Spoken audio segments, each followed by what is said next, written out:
মানব সৃষ্টির পূর্বে ফেরেশতারা কিভাবে জানলো যে মানুষ দুনিয়াতে ফাসাদ সৃষ্টি করবে? وَإِذْ قَالَ رَبُّكَ لِلْمَلَائِكَةِ إِنِّي جَاعِلٌ فِي الْأَرْضِ خَلِيفَةً قَالُوا أَتَجْعَلُ فِيهَا مَن يُفْسِدُ فِيهَا وَيَسْفِكُ الدِّمَاءَ وَنَحْنُ نُسَبِّحُ بِحَمْدِكَ وَنُقَدِّسُ لَكَ قَالَ إِنِّي أَعْلَمُ مَا لَا تَعْلَمُونَ। আর স্মরণ করো যখন তোমার রব ফেরেশতাদেরকে বললেন, নিশ্চয়ই আমি জমিনে একজন খলিফা সৃষ্টি করছি। তারা বলল, আপনি কি সেখানে এমন কাউকে সৃষ্টি করবেন যে তাতে ফাসাদ করবে এবং রক্ত প্রবাহিত করবে? আর আমরা তো আপনার প্রশংসায় তাসবিহ পাঠ করছি এবং আপনার পবিত্রতা ঘোষণা করছি। তিনি বললেন, নিশ্চয়ই আমি যা জানি তোমরা তা জানো না। আল বায়ান।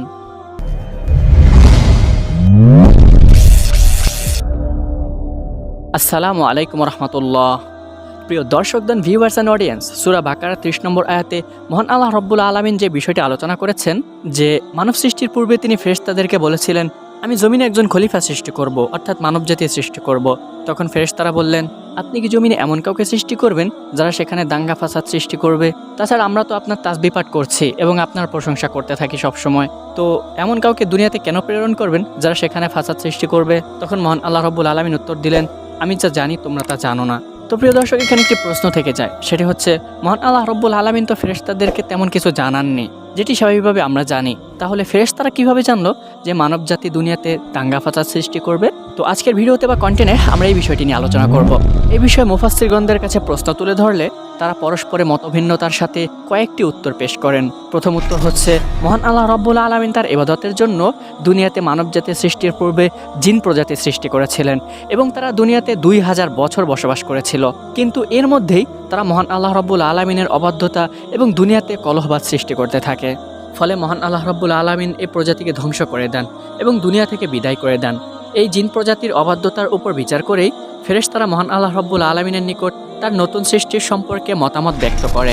দ্বিতীয় উত্তর হচ্ছে, প্রথম মানব হযরত আদম আলাইহিস সালাতু ওয়াস সালামকে যখন সৃষ্টি করা হয়েছিল তখন ফেরেশতারা আদম আলাইহিস সালাতু ওয়াস সালামের গঠন প্রণালী এবং তার স্বভাব চরিত্রের প্রভাব প্রত্যক্ষ করে। তারা মানুষের সৃষ্টি প্রণালী দেখেই ধরে নেয় যে এই প্রজাতি পৃথিবীতে গিয়ে যেমন মুত্তাকি পরহেজগার হবে, তেমনি পরস্পরে হানাহানি ও রক্তারক্তিও করবে।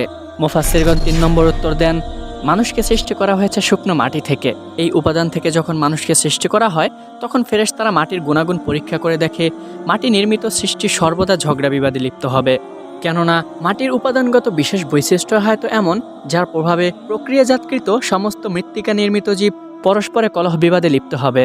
সে হিসেবেই তারা ভাবনা করেছিল যে মানুষ দুনিয়াতে সৃষ্টি করার পরে তারা সেখানে গিয়ে দাঙ্গা ফাসাদ সৃষ্টি করবে। তাই মহান আল্লাহ রব্বুল আলামিনকে এই পরামর্শ দিয়েছিলেন। প্রিয় দর্শকদের, ভিউয়ার্স অ্যান্ড অডিয়েন্স, এখানে কিন্তু একটি বিষয় প্রচুর লক্ষ্য করা দরকার, সেটি হচ্ছে মুফাসসির বলেন, মুহাদ্দিস বলেন আর যাই বলেন, তারা সবাই কিন্তু মাখলুক। রুবুবিয়ত সম্পর্কে আমরা শুধু ধারণাই করতে পারবো, বাদবাকি মহান আল্লাহ রব্বুল আলামিন এই সম্পর্কে ভালো জানেন। উল্লেখিত বর্ণনাটির হুবহুব নয়, কিন্তু এমনই একটি বর্ণনা মুস্তাদরাকে হাকিম 2 নম্বর খণ্ডে 287 নম্বর পৃষ্ঠায় বর্ণিত রয়েছে। উল্লেখিত ব্যাখ্যা ছাড়াও সাহাবা একরামদের থেকে সহিহ বর্ণনায় পাওয়া যায় যে এখানে কিছু কথা উজ্জ্ব আছে। অর্থাৎ মহান আল্লাহ রব্বুল আলামিন যখন বলেছেন, আমি জমিনে খলিফা সৃষ্টি করতে যাচ্ছি, তখন ফেরেশতারা বলল, হে আমাদের রব, সে কেমন খলিফা? তখন মহান আল্লাহ রব্বুল আলামিন বললেন, তাদের সন্তান সন্ততি হবে এবং তারা ঝগড়া ফাসাদ ও হিংসা বিবাদে লিপ্ত হয়ে একে অপরকে হত্যা করবে। তখন ফেরেশতারা বলল, আপনি কি জমিনে এমন কিছু সৃষ্টি করবেন যারা সেখানে গিয়ে হিংসা ফাসাদে লিপ্ত হয়ে যাবে? তখন মহান আল্লাহ রব্বুল আলামিন বললেন, হে আমার ফেরেশতারা, আমি যা জানি তোমরা তা জানো না। অর্থাৎ সেখানে শুধু হিংসা ফাসাদ সৃষ্টি করবে এমন মানুষরাই থাকবে না, বরঞ্চ সেখানে কিছু নেককার বান্দাগণও থাকবে। প্রিয় দর্শকদের, ভিউয়ার্স অ্যান্ড অডিয়েন্স, সর্বোপরি কথা হচ্ছে মহান আল্লাহ রব্বুল আলামিনই তাদেরকে যেভাবেই হোক পূর্ব থেকে অবগত করে দিয়েছিলেন। সেটা কিভাবে জানিয়েছেন বা তারা কিভাবে জেনেছেন, এটা শুধু মহান আল্লাহ রব্বুল আলামিনই ভালো জানেন। আল্লাহ পাক আমাদের সঠিক বিষয়গুলো বোঝার তৌফিক দান করেন। তো প্রিয় দর্শকদের, ভিউয়ার্স অ্যান্ড অডিয়েন্স, যদি ভিডিওটি ভালো লেগে থাকে তাহলে অবশ্যই সাবস্ক্রাইব করে বেল আইকনটি ক্লিক করে রাখবেন পরবর্তী ভিডিও নোটিফিকেশন পাওয়ার জন্য। আর যদি পূর্বে থেকে সাবস্ক্রাইব করা থাকে তাহলে অসংখ্য ধন্যবাদ আর জাযাকুমুল্লাহ। আর যদি কোনো মতামত বা প্রশ্ন থেকে থাকে তাহলে অবশ্যই কমেন্টের মাধ্যমে জানাবেন। আজকের মতো এতটুকুই। নেক্সট টাইম আপনাদের সাথে আবার দেখা হবে। ধন্যবাদ। আসসালামু আলাইকুম রহমতুল্লাহ।